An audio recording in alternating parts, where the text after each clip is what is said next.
Permettez-moi de vous poser quelque chose qui pourrait vous mettre un peu mal à l'aise.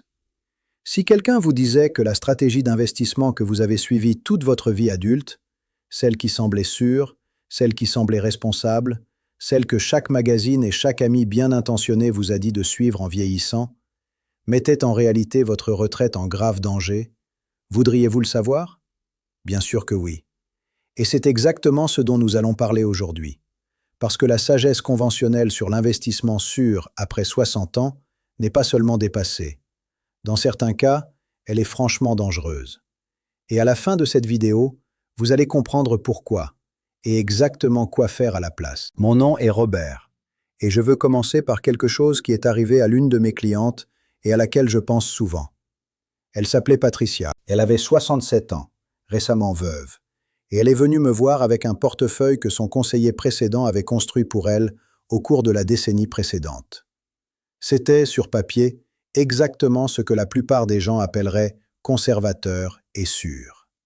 Il était presque entièrement en obligations et en liquidité.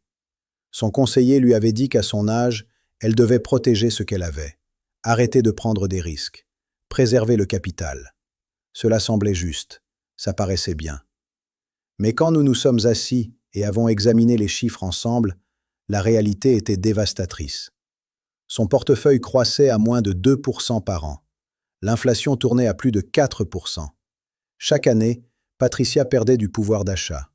Elle ne protégeait pas son argent. Elle regardait s'éroder lentement en croyant être en sécurité. Patricia n'est pas un cas inhabituel. Elle est la règle.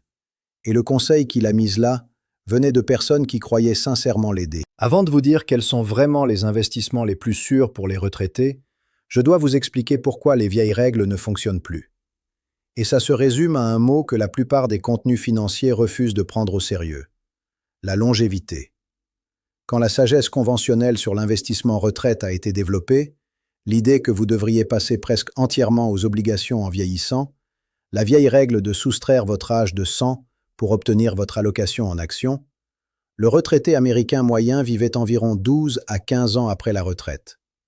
Aujourd'hui, une femme de 65 ans a plus de 50% de chances de vivre au-delà de 87 ans. Un homme de 65 ans a plus de 50% de chances de vivre au-delà de 84 ans. Et si vous êtes un couple, il y a plus de 70% de chances qu'au moins l'un d'entre vous vive au-delà de 90 ans. Votre argent doit durer potentiellement 30 ans. Une stratégie construite pour 15 ans n'est pas sûre pour 30. C'est un désastre au ralenti. Voici la deuxième raison pour laquelle les vieilles règles échouent. Les taux d'intérêt et les rendements obligataires ont passé plus d'une décennie près de leur plus bas historique, ce qui signifiait que les obligations, le supposé havre de sécurité de la retraite, ne payaient presque rien. Même avec la hausse des taux, le problème fondamental demeure. Les obligations seules ne peuvent pas générer la croissance dont vous avez besoin pour dépasser l'inflation sur une retraite de 20 ou 30 ans. Quand vous tenez compte des impôts, des frais et de l'inflation, un portefeuille fortement pondéré en obligations peut en réalité perdre de la valeur réelle chaque année, même quand il semble croître sur papier. Ce n'est pas la sécurité, c'est un lent drainage. Alors à quoi ressemble un investissement vraiment sûr et intelligent après 60 ans? Je vais vous guider à travers 5 catégories. Ce ne sont pas des stratégies pour s'enrichir.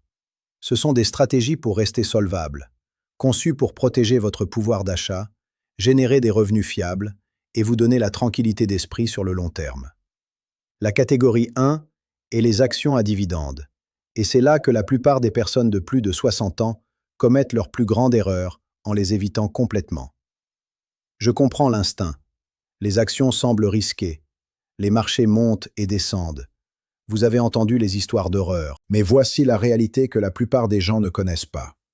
Les actions de haute qualité, versant des dividendes d'entreprises qui ont augmenté leurs dividendes de manière constante pendant 20, 30, voire 50 années consécutives, se comportent très différemment des actions de croissance volatile dont vous lisez dans les nouvelles.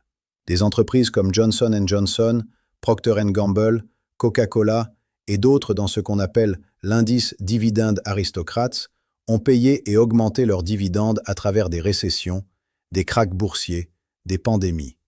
Elles ne font pas la une des journaux parce qu'elles sont ennuyeuses. Et ennuyeux, Dans l'investissement retraite, c'est exactement ce que vous voulez. Un portefeuille d'actions de qualité à dividendes peut générer 3 à 4% de revenus annuels, tout en croissant également en valeur au fil du temps, ce qui signifie que vous êtes payé pour attendre pendant que votre capital suit le rythme de l'inflation.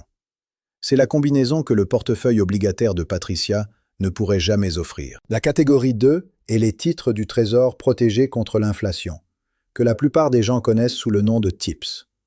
Ce sont des obligations émises par le gouvernement américain. Elles comportent donc essentiellement zéro risque de défaut. Mais contrairement aux obligations ordinaires, leur valeur s'ajuste automatiquement avec l'inflation. Quand l'inflation monte, votre principal monte. Quand l'inflation se refroidit, votre principal se stabilise. Les TIPS ne sont pas conçus pour vous enrichir. Ils sont conçus pour s'assurer que dans 10 ans, dans 20 ans, $1 dans votre compte retraite achète encore à peu près la même quantité qu'$1 achète aujourd'hui. Dans un portefeuille retraite, les TIPS servent de vrais havres de sécurité.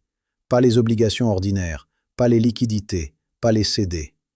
Pour la partie de votre argent que vous ne pouvez absolument pas vous permettre de perdre en termes réels, les TIPS sont l'un des outils les plus puissants disponibles pour les retraités. La catégorie 3 est les obligations à court terme de haute qualité et les échelles obligataires.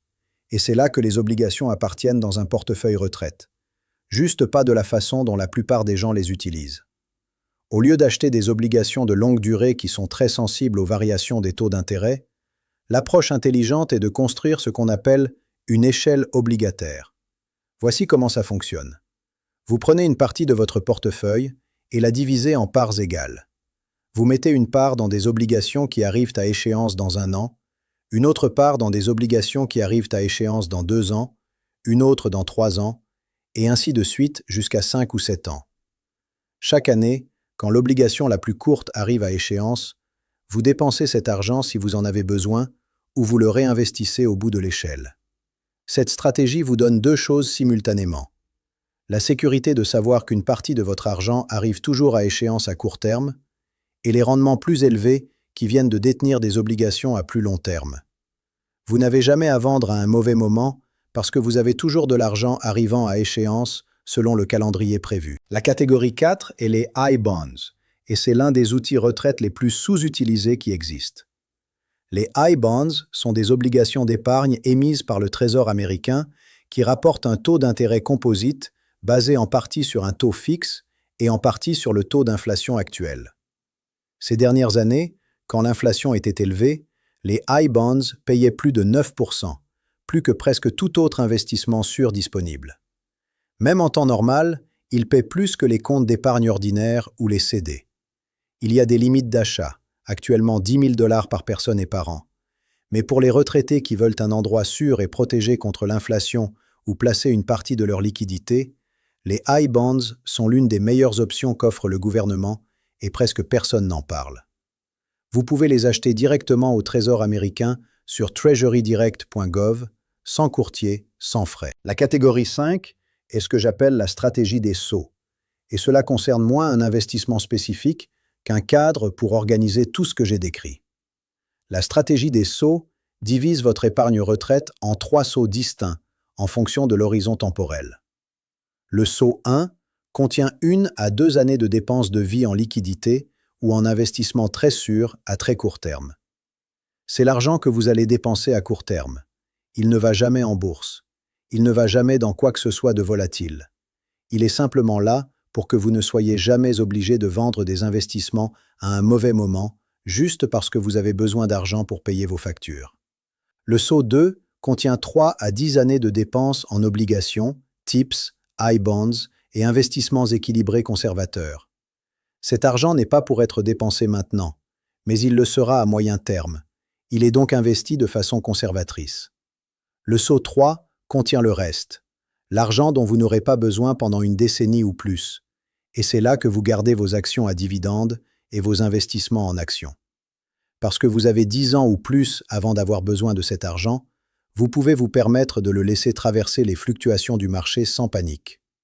La stratégie des sauts n'est pas compliquée, mais elle change tout à la façon dont vous dormez la nuit, parce que vous savez toujours exactement d'où proviendront vos 2 prochaines années de revenus quelle que soit l'évolution du marché demain. Permettez-moi maintenant de répondre aux 3 questions qu'on me pose le plus souvent sur l'investissement après 60 ans.